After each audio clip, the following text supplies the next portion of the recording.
आज होळी आहे, सगळ्यांना माहीतच असेल. तर एक गोष्ट दाखवणार आहे मी तुम्हाला. आणि एक महाराष्ट्राची संस्कृती, आपलं खानदेश विभागाची संस्कृती अशी की होळीच्या दिवशी संध्याकाळी काहीतरी गोड केलं जातं. मग मी तुम्हाला दाखवणार आहे.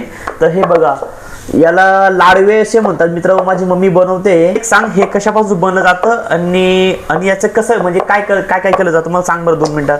गव्हाचं पिठापासून बनवता. बटाटा एक कणिकापासून कणिक भिजलं हे असं करून घ्यायचं. मग संध्याकाळी वाढले की त्याला गुळाच्या पाकामध्ये शिजून घ्यायचं, खोबरं टाकून घ्यायचं.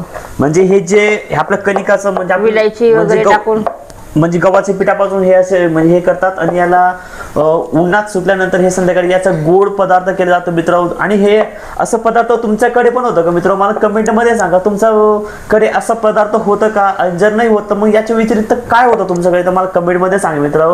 तर हा आहे आजचा छोटासा ब्लॉग.